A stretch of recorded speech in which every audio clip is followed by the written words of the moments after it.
Hello, I'm Victor, and this is The Junkyard. I'm doing this review as part of the newly formed Reviewer Roundtable's April theme, Mars or Bust, where we will all be looking at various media about the Red Planet. Today, I am going to be looking at John Carpenter's Ghosts of Mars. The film starts over Mars, where some slightly too small for comfort text informs us that Mars has developed a large population on an 84% terraformed planet. Really? By what definition of terraforming? The surface is the same dusty red it is today. Where's the water? I'm not seeing any plants. Did you guys bother to at least lay down some hardy mosses or something so you could have some oxygen producers and a basic loam? No?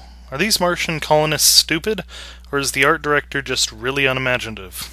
Also, two other things you should know from the intro. There have been a bunch of mysterious incidents on the outer edges of the settlements, and Mars is matriarchal. Matriarchal.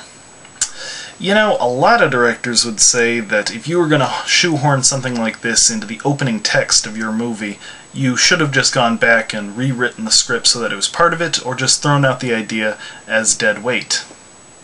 They were right. Anyway, we start in the Mars capital, where some officials are doing an inquiry into a prisoner transport job gone wrong. The bailiff is told to bring in the only surviving witness, and that joker just drags in a mannequin he dressed up. Man, that Tony, such a holy shit it's alive! Yes, it's our heroine, Melanie, who lost most of her facial muscles in the war. As she flashes back, we see her lounging in a train with some other soldier types, getting high and having wet dreams. Sorry, bad choice of words. I mean that literally, she dreams of water.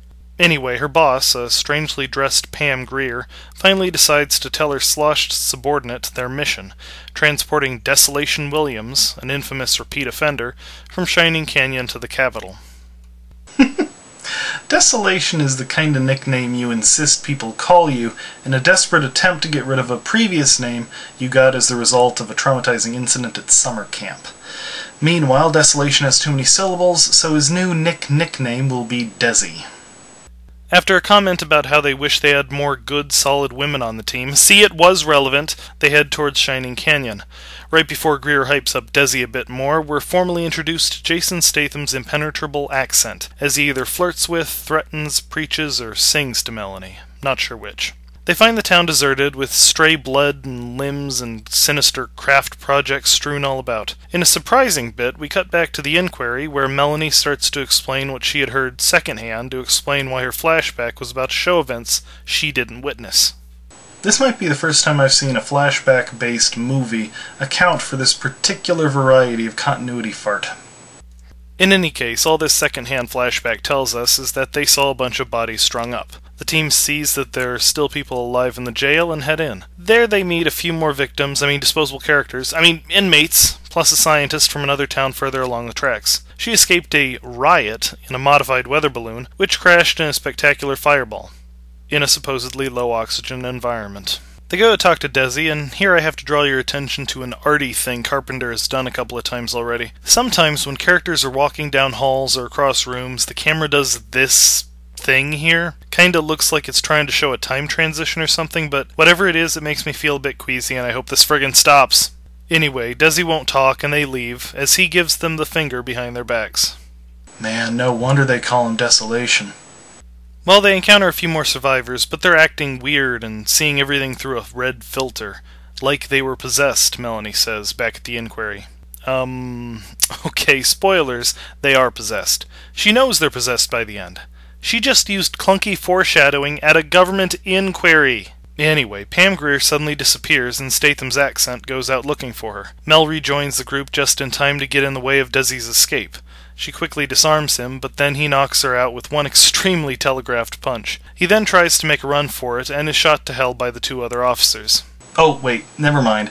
Actually, while she was unconscious, and thus the camera wasn't on, he managed to escape because he was just too fast. It's almost as if the filmmakers couldn't think of a way to get the slow, clumsy ice cube to convincingly escape from two armed people in an open yet confined space, so they decided to just fade to black. But that's crazy.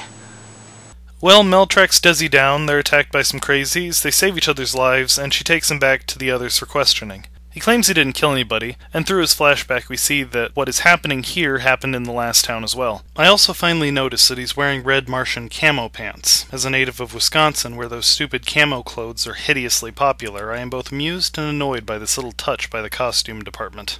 Finally getting some proper use out of the second-hand flashbacks, Statham's accent finds Greer's head stuck on a stick, beyond which he sees an army of grunge goths massing. They're a mess of face paint, self-mutilation, and creative fashion, executing people for reasons that might only become apparent if you can understand language consisting of gra-ra, gra-ra-ra.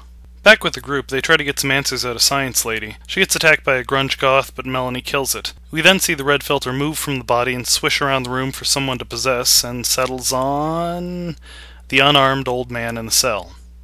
K. From there we go to a second-hand flashback of Statham's accent getting a second-hand flashback from some miners who saw a red mist descend on the townsfolk. Not long after, they started with the piercing and the tattooing and the face cutting offing. Back with the others, the miners reveal themselves to be friends of Desi and get the drop on the military guys. They try to free Desi, but the military types get the drop on them. I'm really impressed by exactly none of these supposed badasses. I'm also getting tired of characters having to pretend that Ice Cube is really tough when he sissy slaps them. Well, they all decide to team up, arm up, and head out to the train, which they find, after the ambush, to not be there. They fight their way back to safety, but then What's-His-Face dies! No! What's-His-Face? How could they? They hole up his grunge goth army masses, and Science Lady indulges in some exposition. She was there when they accidentally opened an ancient tomb and let out the red mist, so-called organisms, that possess a body until such time as it dies, then move on and possess another. Shortly after this, Twitchy Girl with No Lines shoots the possessed old man, and Melanie in turn gets possessed.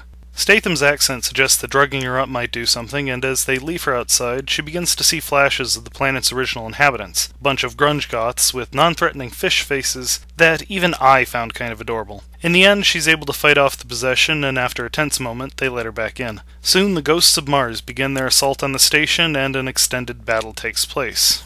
Boy, I sure hope they figure out the ghost's weakness soon, or else all this fighting against an indestructible and inescapable enemy is going to start getting kinda boring. Anyway, they get to a vehicle and make it back to the train. As they pull away, Melanie says they have to go back so they can nuke the Martian ghosts. Yeah! And this would help how? Oh, okay. Raise your hands if you think that this plan is going to work. Okay. Now raise your hands if you think this is a contrived attempt to make the movie longer. Yeah, that's what I thought. Okay. You all, fortunately, have IQs with at least 2 digits. Congratulations. Okay, another battle and everybody dies but Desi and Mel. A couple Martians snuck on board, so another fight, an explosion, more fighting, a bigger explosion, and they're on their way. Desi manages to cuff Mel to the train and escapes. Back at the inquiry, the officials are skeptical. Meanwhile, the dead guys didn't re-die and are headed towards the capital. Well, Desi busts in to join back up with Mel as chaos rages outside, and they glibly start cocking their guns and talking about kicking ass while an inescapable genocide rages out on the other side of the wall. Just another day at the office, yeah! Okay, seriously, stop trying to make this an upbeat ending. The nuke didn't work. It's the end of your world. At this point, your best bet would be to try to sabotage the spaceport to prevent anyone from leaving Mars, just in case the Martians start getting any Manifest Destiny-esque ideas about Earth. This is not a happy ending, unless this was meant to be a prequel to Ghostbusters 3. In space! On a final note, I have to say, the baddies in this one were disappointing. The Ghosts of Mars, an army of dead alien warriors who can utterly possess anyone. If you kill the body they inhabit, they just move on to the next available one. What a cool idea for a movie!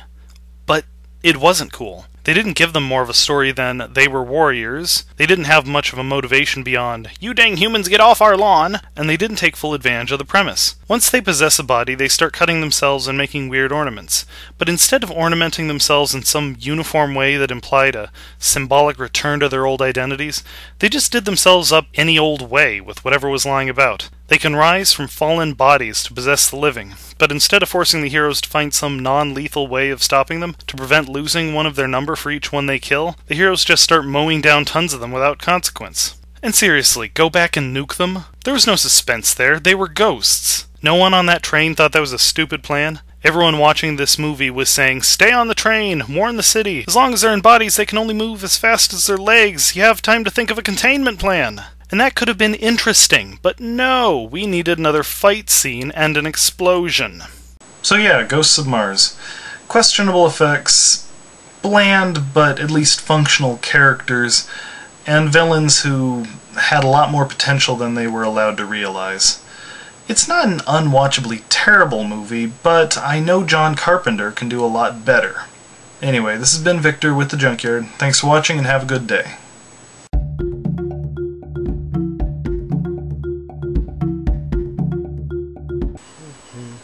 Oh, by the way, when you get a chance, you ought to check out the other Roundtable Reviews this month for Mars or Bust at the link provided. These aren't mine. I'm mending them for a friend, and turn it off! Turn it off!